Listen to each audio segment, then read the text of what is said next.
സംസ്ഥാനത്തെ മത്സ്യത്തൊഴിലാളികളുടെ ആനുകൂല്യങ്ങൾ വർദ്ധിപ്പിച്ച് മത്സ്യത്തൊഴിലാളി ക്ഷേമനിധി ബോർഡ് ചികിത്സ, വിദ്യാഭ്യാസം, വിവാഹം എന്നിവയ്ക്കുള്ള ധനസഹായങ്ങൾ ഇരട്ടിയാക്കി മുന്നോട്ട് വെച്ച പദ്ധതികൾ സർക്കാർ അംഗീകരിച്ചതായും മത്സ്യത്തൊഴിലാളി ക്ഷേമനിധി ബോർഡ് ചെയർമാൻ കോഴിക്കോട് പറഞ്ഞു.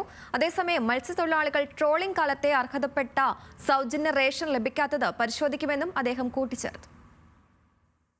സംസ്ഥാനത്തെ മത്സ്യത്തൊഴിലാളികൾക്കായി മത്സ്യത്തൊഴിലാളി ക്ഷേമനിധി ബോർഡ് മുഖേന നൽകിവരുന്ന ആനുകൂല്യങ്ങളാണ് ഇരട്ടിയാക്കിയത്. ഇതുമായി ബന്ധപ്പെട്ട് മുന്നോട്ട് വെച്ച നിർദ്ദേശങ്ങൾ സർക്കാർ അംഗീകരിച്ചതായി കേരള മത്സ്യത്തൊഴിലാളി ക്ഷേമനിധി ബോർഡ് അറിയിച്ചു. മത്സ്യത്തൊഴിലാളികളുടെ പെൺമക്കളുടെ വിവാഹ ധനസഹായ തുക 25,000 രൂപയായും മത്സ്യബന്ധനത്തിനിടെ മരിക്കുന്നവരുടെ കുടുംബങ്ങൾക്ക് നൽകുന്ന തുക 1,00,000 രൂപയായും വർദ്ധിപ്പിച്ചു. സംസ്ഥാന ദേശീയതല മത്സരങ്ങളിലെ വിജയികൾക്ക് തുടർ പരിശീലനം നേടുന്നതിന് ഒരാൾക്കു നൽകുന്ന തുക 50,000 രൂപയുമാക്കി. കൂടാതെ മത്സ്യത്തൊഴിലാളികളുടെ മക്കൾക്ക് ദേശീയതലത്തിൽ മത്സരിക്കാൻ യാത്രാ ചിലവിനത്തിൽ 50,000 രൂപയും അന്തർദേശീയ തലത്തിൽ 1,00,000 രൂപയും നൽകും. മത്സ്യത്തൊഴിലാളി കുടുംബങ്ങൾക്ക് 25,000 രൂപ വരെ ചികിത്സാ ധനസഹായവും ലഭ്യമാക്കും. മത്സ്യത്തൊഴിലാളികളെ പരമാവധി സഹായിക്കുന്ന നിലപാടാണ് സർക്കാർ സ്വീകരിക്കുന്നതെന്നും മത്സ്യത്തൊഴിലാളി ക്ഷേമനിധി ബോർഡ് ചെയർമാൻ കോഴിക്കോട് പറഞ്ഞു.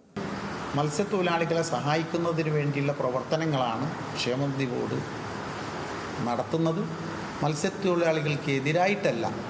നിർഭാഗ്യവശാൽ വീതം കൂട്ടിയത് കൊണ്ട് ചില തെറ്റായ പ്രചരണങ്ങൾ വന്നിട്ടുണ്ട്. മത്സ്യത്തൊഴിലാളികൾക്ക് ട്രോളിംഗ് കാലത്ത് അർഹതപ്പെട്ട സൗജന്യ റേഷൻ ലഭിക്കാത്തത് പരിശോധിക്കുമെന്നും മത്സ്യത്തൊഴിലാളി ക്ഷേമനിധി ബോർഡ് ചെയർമാൻ കൂട്ടിച്ചേർത്തു. ന്യൂസ് മലയാളം, കോഴിക്കോട്.